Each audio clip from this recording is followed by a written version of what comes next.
नमस्कार, आप देख रहे हैं न्यूज नेशन। आपके साथ मैं हूं लक्ष्य शर्मा।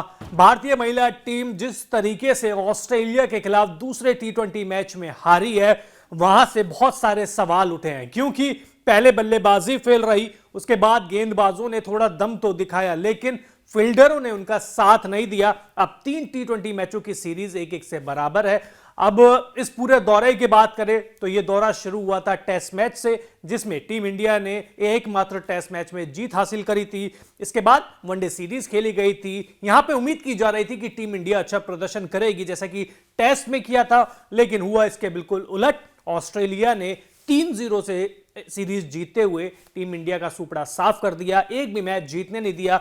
इसके बाद बारी आई टी20 की। पहला मैच टीम इंडिया ने बड़ी आसानी से जीत लिया, 9 विकेट से जीता। दूसरा जो टी20 मैच है उसमें भी इसी तरीके की उम्मीद की जा रही थी, लेकिन सभी के सभी बल्लेबाज पूरी तरीके से फेल रहे। जिस तरीके की स्टार्ट मिलनी चाहिए थी वो भी नहीं मिली। स्मृति मंधाना और शेफाली वर्मा, जिन्होंने पहले टी20 मैच में अर्धशतक लगाए थे, वो भी पूरी तरीके से फ्लॉप रही। हरमनप्रीत कौर का बल्ला काफी वक्त से नहीं बोल रहा है और जो फील्ड पे उनका गुस्सा है वो भी बढ़ता जा रहा है। तो खुद तो प्रदर्शन कर नहीं रही है, बाकी अपने जो नेचर से शायद दूसरे खिलाड़ियों के ऊपर भी दबाव बना रही हैं। तो अब सीरीज का निर्णायक मैच खेला जाएगा 9 जनवरी यानी कि मंगलवार को डीवाई पाटिल मुंबई स्टेडियम में। तो इस मैच के लिए, यानी कि जो ये मैच जीतेगा वो सीरीज जीत जाएगा। इस महत्वपूर्ण मैच के लिए दोनों टीमों की संभावित प्लेइंग 11 क्या हो सकती है, इसके अलावा pitch report, head to head record, सब कुछ बताएंगे। लेकिन सबसे पहले बातचीत कर लेते हैं दोनों ही टीमों की संभावित प्लेइंग 11 के बारे में। अगर टीम इंडिया की संभावित प्लेइंग 11 के बारे में बात करें तो स्मृति मंधाना, शेफाली वर्मा, जेमिमा रोड्रिगेज, हरमनप्रीत कौर, दीप्ति शर्मा, अमनजोत कौर, ऋचा घोष, पूजा वस्त्राकर, श्रेयंका पाटिल, रेणुका सिंह ठाकुर और तिता साधु, ये हैं भारत की संभावित प्लेइंग 11। अब अगर ऑस्ट्रेलिया की बात करें तो एलिसा हिली कप्तान, Beth Mooney, Tahlia McGrath, Ellyse Perry, Ashleigh Gardner, Phoebe Litchfield, Grace Harris, Annabel Sutherland, Georgia Wareham, Megan Schutt और किम ग्रेट। तो ये हैं दोनों टीमों की संभावित प्लेइंग 11। अब आपको बताते हैं दोनों ही टीमों के हेड टू हेड रिकॉर्ड के बारे में कि टी20 में जब ये दोनों टीमें भिड़ी है तो क्या रिकॉर्ड रहे हैं। तो इन दोनों टीमों के बीच में कुल 33 मैच हुए हैं, जिसमें से ऑस्ट्रेलिया जीता है 24, भारत जीता है 8 और एक मैच का नतीजा नहीं निकल पाया है। तो आप देख सकते हैं कि पूरी तरीके से डोमिनेशन रहा है ऑस्ट्रेलिया का।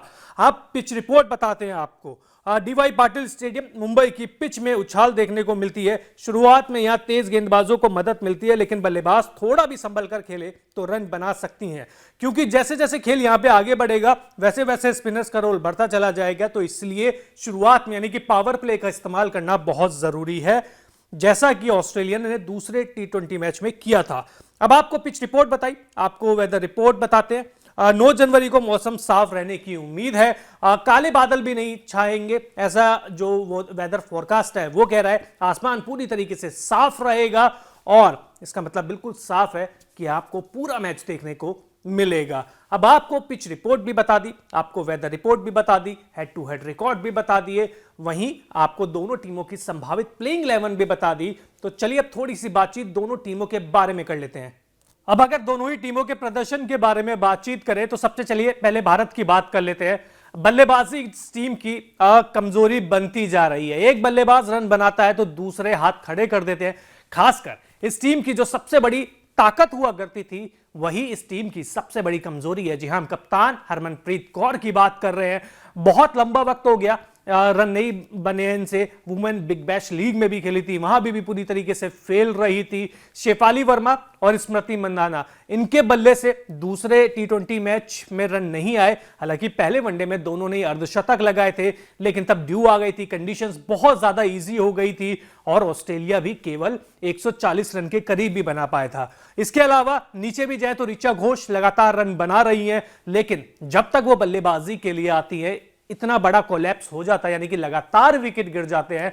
उसके बाद आप ऋचा घोष कुछ अच्छे शॉट्स खेलती हैं, लेकिन कई बार होता है ना कि आप बड़े शॉट्स खेलने के चक्कर में आउट हो जाते हैं।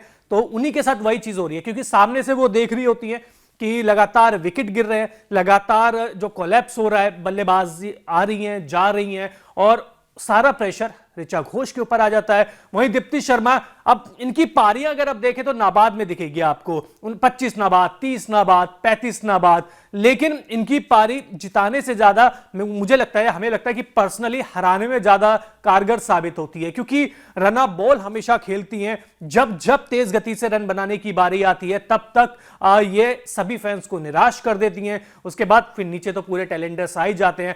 और ऑस्ट्रेलिया की गेंदबाजी इतनी मजबूत है कि वहां पर अगर आपने उनको छोटा सा भी मौका दिया तो इसका मतलब ये है कि आप गए। इसका मतलब फिर ये है कि वो अगर उन्होंने पकड़ बना ली तो वो आप जैसी गलती नहीं करेंगे कि पकड़ को खुला छोड़ दे, ढील दे दे। वहीं टीम इंडिया की बात करें तो देखिए, टीम इंडिया की सबसे बड़ी जो कमजोरी रही है बल्लेबाजी तो रही है, एक है फील्डिंग।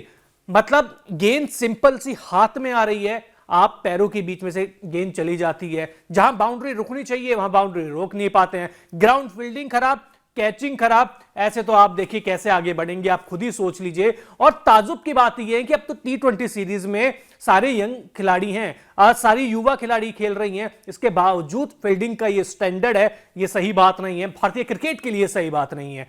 वहीं दूसरी छोर ऑस्ट्रेलिया की तरफ चले तो देखिए, परेशानी तो यहां पर भी है। परेशानी यहां पे यह है कि गेंदबाज तो अपनी ठीक ठाक जिम्मेदारी निभा रहे हैं, लेकिन बल्लेबाजी थोड़ा सा वो कहते हैं ना कि दिक्कत दे रही है इनको, क्योंकि मूनी आती हैं और उनके साथ हीली आती हैं बल्लेबाजी के लिए, ओपन के लिए ठीक ठाक शुरुआत दे देते हैं, लेकिन जैसे ही स्पिनर्स आती हैं, भारतीय स्पिनर्स आती हैं, इनका खेल भी थोड़ा सा रुक जाता है। डॉट्स डॉट्स डॉट्स और फिर एक जो प्रेशर शॉट्स होता है, रिलीजिंग शॉट, वो खेलने के चक्कर में वो आउट हो जाती हैं। फिर नीचे अगर दूसरा ही मैच देख ले, दूसरा T20 मैच, तो अगर वो पैरी नाबाद वो पारी नहीं खेलती तो हो सकता था कि भारतीय टीम जीत भी जाती, क्योंकि पैरी ने एक साइड ऐसा है कि छोर संभाले रखा, पहली चीज। दूसरी छोर जो सामने बल्लेबाज आ रही थी वो आ रही थी, जा रही थी, लेकिन उन्होंने को ये पता था कि हमारे पास रन इतने ज्यादा है नहीं, और जो रन रेट है वो भी काबू में है।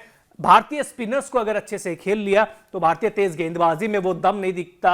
हालांकि पहले T20 में साधु ने 4 विकेट जरूर लिए थे, लेकिन दिक्कत तो है, बहुत सारी दिक्कत गेंदबाजी के साथ भी है, बल्लेबाजी के साथ भी है, फील्डिंग है ही। अब ऑस्ट्रेलिया पूरी तरीके से सेटल दिख रहा है। अब आप देखिए हेड टू हेड रिकॉर्ड से देख लीजिए ना कि ऑस्ट्रेलिया का पूरी तरीके से वर्चस्व रहा है, हर तरह से वर्चस्व रहा है। और पहली चीज, वर्चस्व तो रहा है, टक्कर भी नहीं दे पा रही है भारतीय टीम।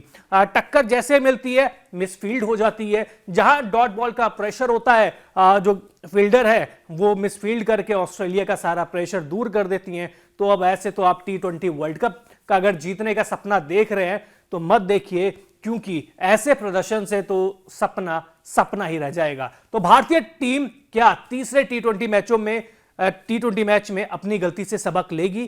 क्या भारतीय टीम टेस्ट सीरीज के बाद वनडे सीरीज जीत रही है, या आपको लगता है कि नहीं, जैसे ऑस्ट्रेलिया ने वनडे सीरीज अपने नाम कर ली थी उसी तरीके से ऑस्ट्रेलिया T20 सीरीज भी अपने नाम कर लेगा और भारतीय टीम को लगातार दूसरी सीरीज हार का सामना करना पड़ेगा?